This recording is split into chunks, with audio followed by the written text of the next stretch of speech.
Hi Aquarius! Kumusta po kayong lahat? So Aquarius, maraming salamat po pala sa walang sawang pagsubaybay sa ating pong mga reading. And kung ikaw ay bago pa lang sa ating channel, mag-subscribe na po kayo. Then i-click mo na rin yung ating notification bell para lagi kang updated sa ating mga bagong upload. Okay? So guys, sa mga interested pala sa ating private reading ay nasa description box below lang po yung link ng aking Facebook.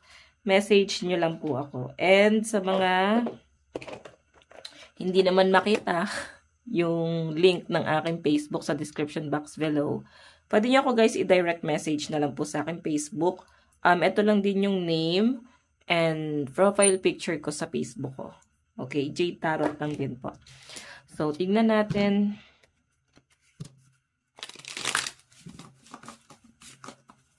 Kanina ba itong or ano ba yung ganap? Ayan, pasensya na sa mga sasakyan. Ano ba yung ganap sa inyo Aquarius, Sun, Moon, Rising, and Venus sign? Ano po yung ganap kay Aquarius this week?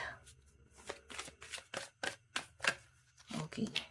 Meron tayong 9 of Pentacles. Stability. So, kung sa tingin mo matubal yung pasok ng pera mo ngayong week na to, kung sa tingin mo masyadong madalang or parang pili mo, kinakapos ka sa pinansyal. Ang daming gastusin.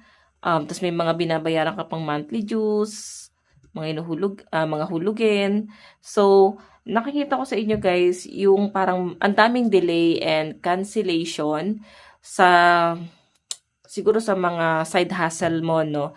And yung nakikita ko naman dito Aquarius, may paparating na pera.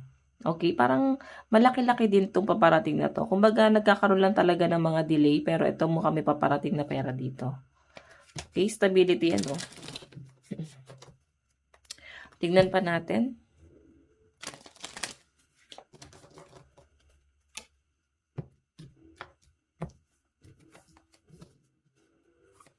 Additional message. Meron tayong Ace of Wands, beginning, creativity, idea, offering, will. Okay, so guys, yung sinasabi rito, ito na nga yung mga delay. Okay, nagkakaroon lang talaga ng mga delay sa pera, pwedeng sa padala, pwedeng nagkakaroon ng delay sa mga kaso, kung meron kayong inaayos na kaso or something na sa mga property, so, may mga bagay dito na parang may parang may nagka-cancel, no? Siguro sa mga ka-connect mo, mga kausap mo, natong mga nakaraan, pwedeng may mga, parang may mga delay, no? So, yung sinasabi sa akin dito, guys, parang isang bulto naman daw yung ibibigay sa'yo. Kumbaga, nagkakaroon lang ng delay, pero mararamdaman mo this week, guys, parang ang gaan ng pasok ng pera. Okay, lalo na sa mga nagbi-business dito. Ayan. Lalo na kung naging matumal yung mga client. Ganun talaga guys, na-expect nyo. May mga matutumal talaga. Hindi lagi talaga. So, by the way, tingnan natin.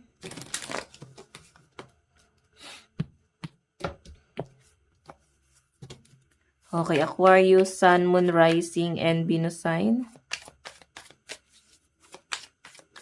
Aquarius, Sun, Moon, Rising, and Venus sign. Meron tayong the Star, Hope, Healing, Spirituality, Wish, Fulfillment, and Success. So, ito guys, ang ganda nito kasi stability to. Okay? This week daw guys, masyado kang magpo-focus talaga sa goal mo sa buhay. Kumbaga, puwersa na talaga to. Nandun na yung effort and marketing. As in, mag-e-effort ka talaga sa mga bagay na minamarket mo.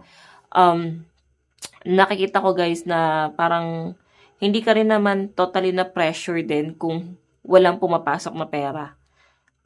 Siguro parang pumabor na din sa inyo para at least mapahinga. Okay, yun po yung nasa sense ko dyan. And ito, more on, parang may ina-expect ka. Expectation, something na sa health siguro na parang mag-heal or baka may magkakasakit sa family. Parang hindi naman ganun kalala, kaya siguro hoping na parang gagaling din agad. So, kailangan na talaga ng healthy lifestyle, guys. Okay? So, by the way, additional message, tignan natin. Meron tayong the devil. Okay, so, guys, etong the devil na to, ibig sabihin, merong parang merong nagbe-betray or may isang tao na parang matindi yung inggit. Hindi siya galit eh. Naiinggit siguro or sa madaling sabi, um, ayaw niyang mawala yung mga bagay na meron ka, no? Masaya siya doon. Pero gusto niya guys na matapatan ka netong taong to. Okay, siguro malapit lang to sa'yo. So, by the way, pwedeng may idea ka na. So, tignan pa natin. Ganap sa inyo this week. Meron tayong Queen of Wands. So, nakikita ko yung nandun yung interest ng mga Aquarius this week na parang gusto nyo nang magkaroon ng sasakyan. Siguro pag-iisipan na to. Or parang matetempt ka or pagpaplanuhan mo siya this week, no?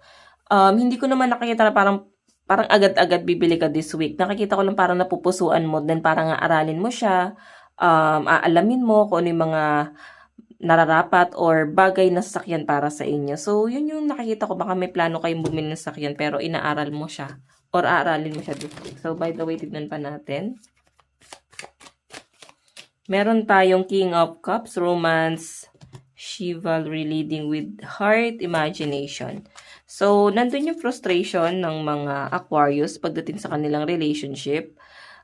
Nakikita mo naman yung pagiging passionate sa iyo ng partner mo. Parang mahal ka naman ng partner mo. Pero kulang. Nakukulangan ka sa pagmamahal na pinapakita niya. Nakukulangan ka sa effort na tong taong to.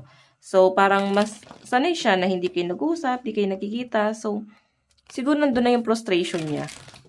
Isa sa inyo guys, pwede na po fall out of love. Mahal ka naman ng partner mo pero hindi ka niya nabibigyan ng atensyon. Alam mo naman din na parang wala namang iba. Pero yung attention niya guys, nasa ibang bagay oh. Nakapokus sa ibang bagay ito. Okay, tignan pa natin. Meron tayong 5 of Pentacles, loss, hard times, concern, desperation, and poverty. So, mafe-feel mo daw, Aquarius, this week na parang hinahanap mo na yung dating siya. Dating si person, no? Parang ang laki ng pinagbago niya ngayon, hindi na siya katulad ng dati. So, may malaking pagbabago talaga sa kanya ngayon. So, maobserbahan mo eh. Okay? Nakikita ko rin guys na parang nauunawaan mo or mauunawaan mo din yung kalagayan ng partner mo. So, parang kahit may pagkukulang siya sa inyo guys, parang mas naawa, mas nangingibabaw yon. Meron tayong 8 of Swords, restriction, limitation, stock-bound, isolation. So, yung nasa sense ko rito guys, medyo stuck pala yung person mo sa mga responsibilities. Stuck siya sa mga hindi lang responsibilidad. Pwedeng hindi ka na niya guys masyadong concerned kasi alam niya kung ano yung kaya mong gawin. Or alam niya kung ano yung mga magagawa mo. Pero, concerned siguro siya guys sa pansariling interest niya rin dito. Kasi 8 of Swords. Nagkakaroon siya ng restriction ngayon. Kumbaga, medyo higpit siya sa mga bagay na gusto niyang gawin din. No? Medyo iwas muna din sa luho to. Okay? Mararamdaman parang may problema to si person. So, by the way, Aquarius, tignan natin. Meron tayong think it through. So, more on pag-iisip talaga. Ikaw daw this week, no? Ang daming tumatakbo sa isip mo. Grabe yung pag-overthink. So, by the way guys, ito lang po ang inyong reading. Maraming salamat. God bless and love you all. Bye-bye.